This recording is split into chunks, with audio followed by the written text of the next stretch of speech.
All right, I know you've seen this intro on like every single focus video, and I get it. All right, I get it. I understand.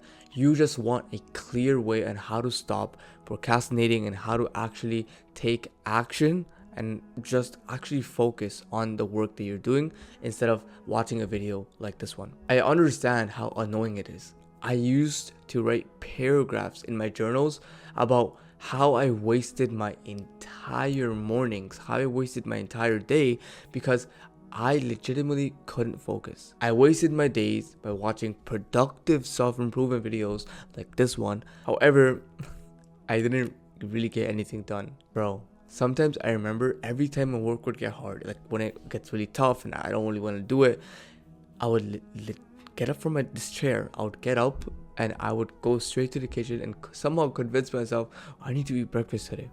Like, I normally don't eat breakfast, but just because I work out hard, I would avoid that by eating food. So here's the key. If you want to wake up and knock out, boom, 4 hours of work right away, if you want to stay focused and actually move the needle towards your goals by doing work that actually matter, then I will personally give you the steps that have worked for me and that helped me move away the stupid distractions and actually make progress towards my goals. But what I won't do, like other YouTubers, is give you stupid, small, easy to do tactics because I know you're not going to stick to them. So in this video, I do really want to help you. I genuinely want to help you because it helped me.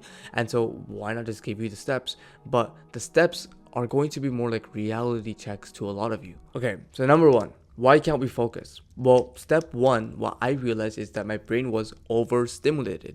I'm sure you've heard this term before. I'm sure you've watched a bunch of videos where people talk about overstimulation and dopamine and whatnot, and it's true. The reason why I wasn't able to sit down and actually focus on my task was because of overstimulation. The scary part is that our brain is experiencing so many more fun things compared to the work we're doing. It's like 1,000 times more fun. And we live in an age where people legitimately want to bombard us with crazy stimulating activity. And I don't even want to mention any of them. Video games, scrolling, adult websites, all of this BS. People want to put this down our throats, and it's affecting not just our lives, but even our productivity. For example, videos give you more dopamine than doing homework. Playing games give you more dopamine than doing homework. Scrolling, for example, gives you more stimulation.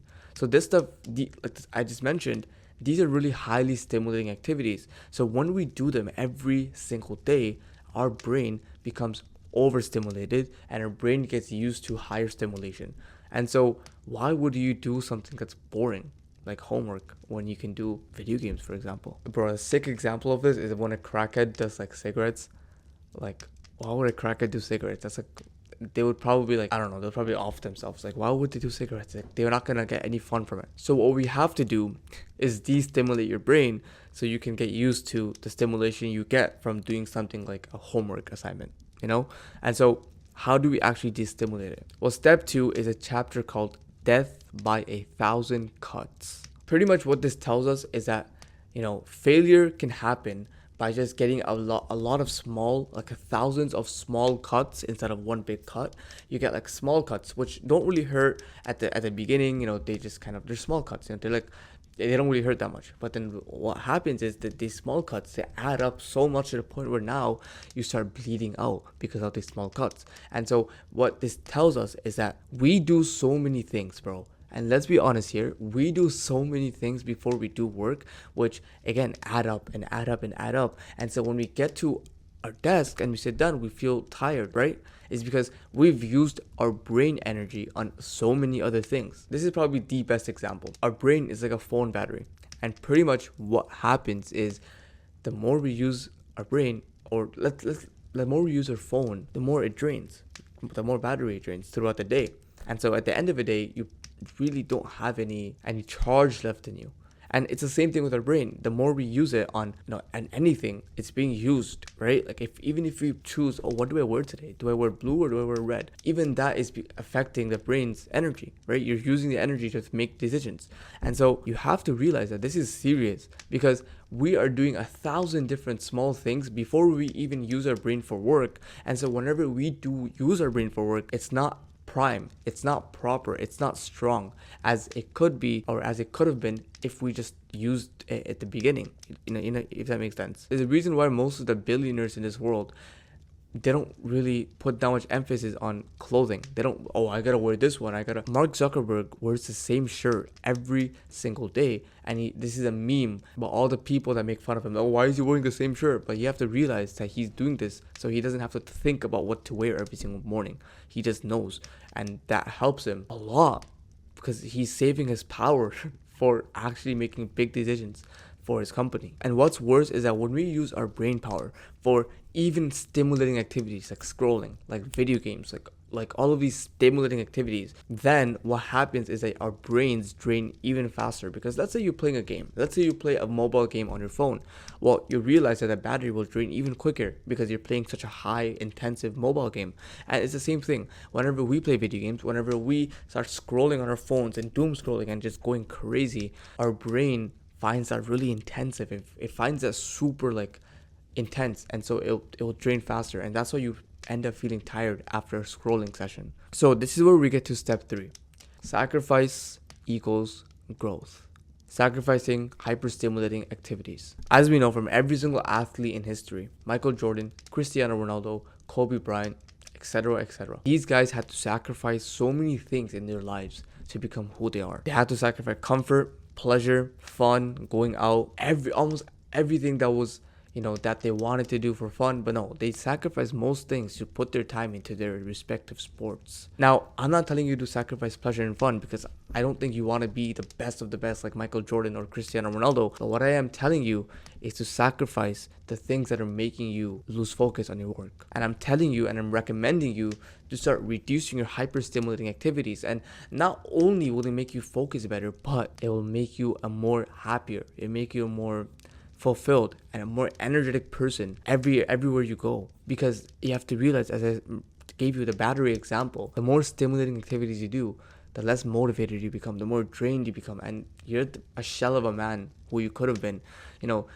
You're young, you're like my age, you could be like a man who's like so energetic, that's doing this boom boom boom boom boom, like going crazy, but you feel tired, you feel fatigued because you're doing such intensive stuff and you need to cut it out. Here are some of the steps that I personally use to sacrifice a lot of my stuff. For example, I don't scroll anymore. It's been 2 years. I don't do a lot of the regular stuff. Step 1 is to get rid of it and delete it. Tell yourself that you're not gonna do this anymore. It's not part of your identity. It's not part of who you are, and you're just not gonna do it anymore. Like, for example, when I'm not gonna eat bad food because I'm not someone who eats bad food, right? And I consider myself a very fit person, someone who's jacked. Even though I'm not fully jacked, I look at myself that way, and I think of myself that way, and I completely 100% believe it as well because my food reflects that. I legitimately just eat meat, eggs, whatever. I'm not trying to flex, but what I'm trying to tell you is that this is your identity. All right? Get rid of it. You're not going to watch it anymore. And then what you want to be doing in step 2 is you want to add friction.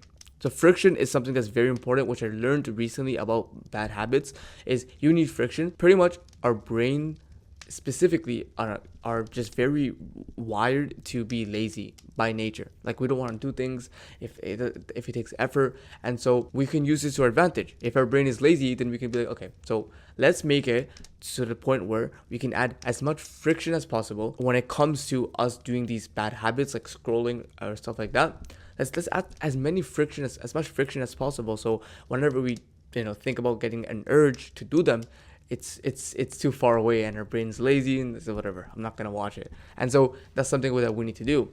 And so if you're someone who is, for example, watching a lot of YouTube videos, first of all, unsubscribe from the YouTube videos you watch. I would delete the history. I would delete the account. I would again install an extension called Unhook, which wallahi, it's amazing. This extension is insane, right? It blocks out your YouTube feed, it blocks out your YouTube subscriptions, it blocks out everything you want on YouTube, even your search bar. And so get this extension called Unhook, put the right settings in, and this is a pretty good way of stopping YouTube if you've done all of this. It's pretty similar for Instagram, it's pretty similar for TikTok. You can deactivate your account, delete your account, stop following, just delete everything in general, but delete your account as well. So whenever you download TikTok again by impulse, where you don't have your account anymore, so delete them, deactivate them, and just get rid of it.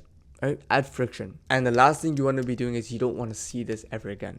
pretty much, you know, those bad habits where you just get an urge. Urges start coming because there is a trigger. So I want you to figure out what is your trigger. Like, what is a trigger that makes your urge come, right? Like, for example, if you have an issue with adult websites, is it on going on Instagram and seeing a random home posting a picture? So what is your, trigger? All right. And so what you want to be doing is you don't want to see this again, because let's say you go, a day or two without going on Instagram and you're not seeing that random home Instagram. Well, then, you're not going to really get an urge to go on adult websites, because, you're not really seeing filthy content, right? And so it's very, very similar.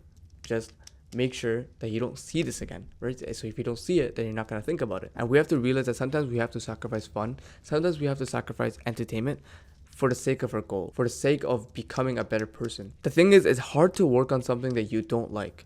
That was my issue.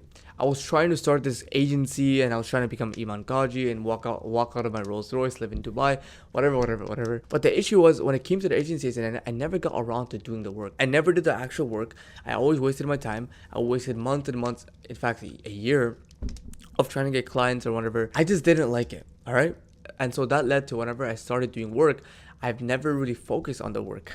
I never did it. I never focused and whatever. And so what I want to tell you is that it does matter, and it does matter of, for doing something that what you like. Like, do you actually like doing the thing? And so when it came to me, when I first started the YouTube channel, for some reason, I was pretty focused already. Like, imagine going from barely doing work to starting a YouTube channel and just being crazy focused, right, on making the videos. And that's because I like doing YouTube. I like making videos. I like this sense. I find this very fun and very fulfilling. And so that's why I do it. And that's why I don't really lose focus on it, if that makes sense. Because I'm sure if you went back to your school classroom right now, you would lose focus pretty quickly from what your teacher is saying, because a lot of us really don't find purpose in school.